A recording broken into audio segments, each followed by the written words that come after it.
안녕하세요. 반갑습니다. 여러분의 전기 기술 교육의 동반자, 저는 다산에듀 대표 전병칠입니다. 이번 시간에는 아마 엄청나게 많이 들어보셨을 거예요. 평판 콘덴서, 이제 평행판 콘덴서 그렇게 들으셔도 되는데 평판 콘덴서에 대해서 알아보겠습니다. 자, 이름 근데 여러 개라고 여러분이 생각하셔도 좋을 것 같아요. 일단 여기 평행판 콘덴서라고 보셔도 좋고요. 이제 콘덴서라는 말 대신 우리가 커패시터, 자 제가 이 마우스로 쓰느라 이상하지만 그래도 한번 써볼게요. 평행판 커패시터라고 부르는 것에 대해서 알아보겠습니다. 이 평행판 커패시터, 콘덴서가 어떤 역할을 하게 되죠? 이 전기 에너지 저장하는데 사용하는 그런 전기 소자가 바로 이 콘덴서, 커패시터가 되는 거죠. 한번 실제로 어떻게 생겼는지 보고, 자 이거 어디에다가 응용하는지 이런 이야기도 한번 해볼게요. 여기 여러분 책의 내용에 있는 겁니다. 이제 전기기능사 저희 교재 80페이지에 이런 그림이 있게 되는데요.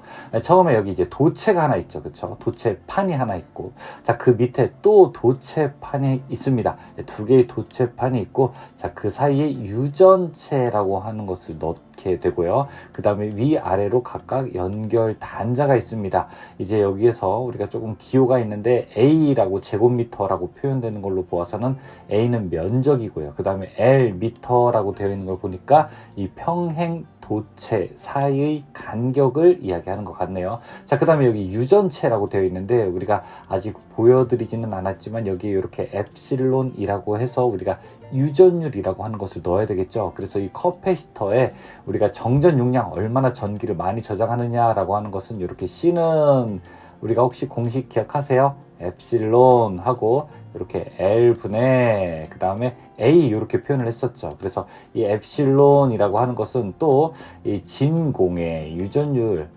진공의 유전율에다가 비유전율을 곱한 것이라고 이렇게 알 수 있습니다. 여기 이 제로가 진공의 유전율이고요. 그 다음에 이 S가 비유전율에 해당하는 거죠. 그렇다면 우리가 결국에는 커패시터 정전 용량을 크게 하는 방법은 유전율을 크게 한다. 진공의 유전율을 크게 하는 것은 안 되니까 이렇게 비유전율을 크게 한다. 이 방법이 하나 있고요. 두 번째는 어떻게 하죠? 맞아요. 면적을 크게 한다. 여기 있는 도체판에 면적을 크게 한다. 그리고 세 번째, 이 간격을 좁게 한다라고 하는 것이 커패시터의 정전 용량을 넓히는 방법이다라고 하는 것을 우리가 책에서 맞아요 들었습니다. 자, 근데 이제 이걸 가지고 실제 어떻게 생겼습니까? 하고 물어본다면 짜잔, 이 오른쪽에 있는 걸로 보실 수 있습니다. 이 사실 오른쪽에 있는 것은 우리가 평행판 콘덴서라고 부르기보다는 자, 그런 것의 일종의 실험 장치다라고 생각을 하셔도 좋을 것 같아요. 자, 여기서 어떤 걸 실험할 수 있을까요? 여기 이제 A라고 하는 면적, 양쪽 도체에 있는 면적은 결정이 된 것 같은데 이 둘 사이에 있는 요 간격 L이라고 하는 것은 조절할 수가 있겠죠. 이것을 좌우로 움직이면서 우리가 평행판 콘덴서의 두 극판 사이에 면적은 이렇게 한번 조절을 해볼 수 있고, 자, 이 안에다가 어떤 물질을 넣을 거냐, 자, 이거 우리가 유전율이랑 관계가 있다고 했는데 이 유전율 엡실론 값을 또 바꿀 수가 있겠죠. 그래서 면적은 비록 바꾸지 못하지만 간격과 유전율의 두 개의 변수를 제어하면서 커패시터 정전 용량을 한번 변화시킬 수 있는 장치, 그런 측정 기구가 여러분께서 지금 보시는 오른쪽에 있는 이 실물 사진에 해당하게 됩니다. 그래서 평행판 커패시터는 일반적으로 어떻게 되는 거죠? 일반적으로 금속, 금속 관련된 필름, 자, 그런 재료들로 이루어진 평행판 전도성 물질로 구성이 되는 겁니다. 그래서 두 개의 판을 이렇게 판판하게 서로 평행하게 배치를 하고, 실제 둘 사이는 거리가 엄청 좁아요. 자, 그 안에다가 아무것도 안 넣은 상태, 이 진공 혹은 공기 중도 놓을 수 있고, 그 다음에 종이라든지 플라스틱이라든지 세라믹이라든지 그런 여러 유전 물질로 이 안을 채울 수가 있습니다. 이전에 학습하셨던 산화 티탄 같은 것을 이용해서 우리가 평행판 콘덴서를 만드는 경우가 있게 되는 거죠. 자, 그 상태에서 양쪽에다가 이렇게 전압을 이제 가하면 어떤 일이 벌어지게 될까요? 가하면 이 양쪽 극판 사이에 전기장이 만들어지게 되고, 이 전기장이 만들어지게 되면은 한쪽은 플러스, 한쪽은 마이너스, 이쪽이 오른쪽이 플러스 마이너스가 될 수도 있고요. 자, 이렇게 양쪽에 우리가 전하가 양전하와 음전하가 축적이 되게 되죠. 자, 그리고 이 판 안쪽 사이에서는 전위가 만들어지게 되는 것을 기본적인 작동 원리라고 설명해 줄 수 있습니다. 자, 그리고 이 안에다가 어떤 유전 물질을 넣느냐에 따라서 우리는 관련된 전개 강도를 감소시킬 수 있고, 자, 그에 따라서 전하를 더 저장하거나 혹은 어떤 경우에는 또 덜 저장시키는, 그래서 커피시터의 정전 용량을 바꿔주는 그런 역할도 할 수가 있게 됩니다. 자, 해당되는 식은 뭐라고 했습니까? 자, 이 왼쪽에 나와 있는 바로 요 식이에요. C는 엡실론 L분의 A라고 하는 것으로서 정전 용량의 단위는 F라고 하면서 우리가 페럿이라고 읽게 되죠. 이 페럿과 관계가 있습니다. 자, 이거 이용하게 되면은 뭐 볼 수 있나요?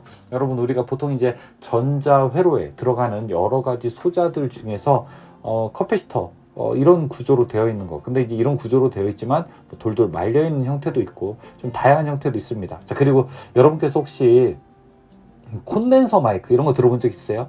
예, 지금 이렇게 말하는데 그런 걸 녹음하는데 핀 마이크라고 해서 이렇게 옷에다가 꽂기도 하고, 아니면 컴퓨터를 이용해서 여러분이 소리 녹음 같은 거 할 때 콘덴서 마이크 하게 되는데, 바로 그런 것도 이런 원리를 이용하게 되는 겁니다. 한쪽에다가 어떤 걸 놓을까요? 이렇게 평행판 콘덴서라고 하면은 한쪽에다가 이렇게 판을 딱 놓고요.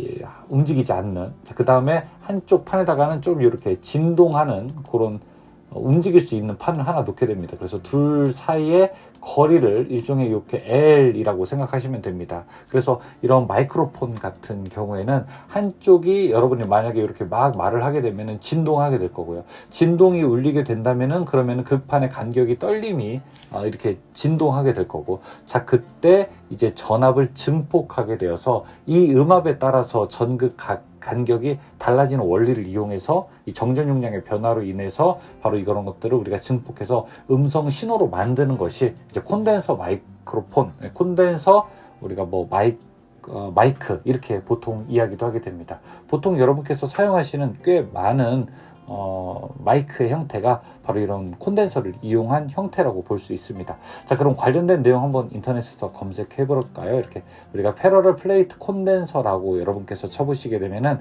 이 다양한 형태가 나오게 됩니다. 자, 그래서 제가 하나씩 한번 볼게요. 자, 이것이 이제 개념도가 이렇게 되겠고요. 양쪽에 리드선이 있고, 자, 그 다음에 플러스 마이너스 전하가 축적된 거 보이고요. 자, 그 다음에 디스턴스 D 두 개의 간격이라고 해서 우리가 이렇게 L로도 나타내고 이렇게 알파벳 D로도 표현할 수 있습니다. 자, 그래서 그리고 여기 면적을 A라고 놓고 그 다음에 D 일렉트릭, 이거는 우리가 유전체 이야기하는 거예요. 유전체 유전율이라고 해서 엡실론으로 나왔다. 자, 이런 것을 우리가 평행판 콘덴서의 정전 용량에 대해서 설명하고 있는 그림이 되는 거죠. 자, 이것도 이제 비슷하게 됩니다. 이제 그게 뭐냐, 도대체 평행판 콘덴서가 뭐냐. 자, 이런 것들을 보여주고 있고요. 자, 실제로 평행판 콘덴서 안에서 전기장에 영향이 어떻게 미치는지, 자, 그런 것들을 그림으로 표현하고 있는 겁니다. 자, 이거는 콘덴서에 대한 얘기 조금 더 나와 있게 되고, 관련된 식 똑같은 얘기죠. 나와 있게 되고요. 자, 이것도 뭐 이렇게 노트화 되어 있는 것 볼 수 있게 되겠네요.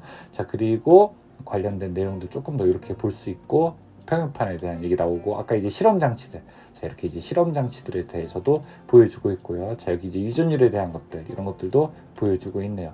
자, 여러 가지 모양들이 쭉 나오는데 아마 여러분께서 어떤 것을 직접 보실지, 뭐 이제 내가 공식을 위주로 보고 싶다라고 하게 되면은 자, 이런 자료 한번 보시고요.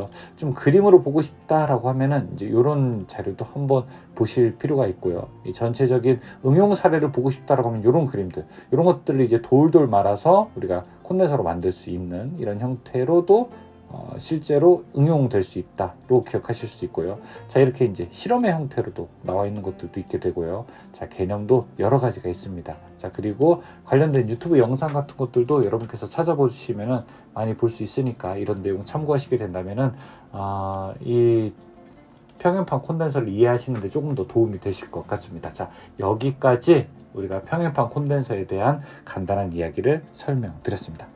여러분께서 항상 즐거운 전기 공부가 되기를 바랍니다. 고맙습니다.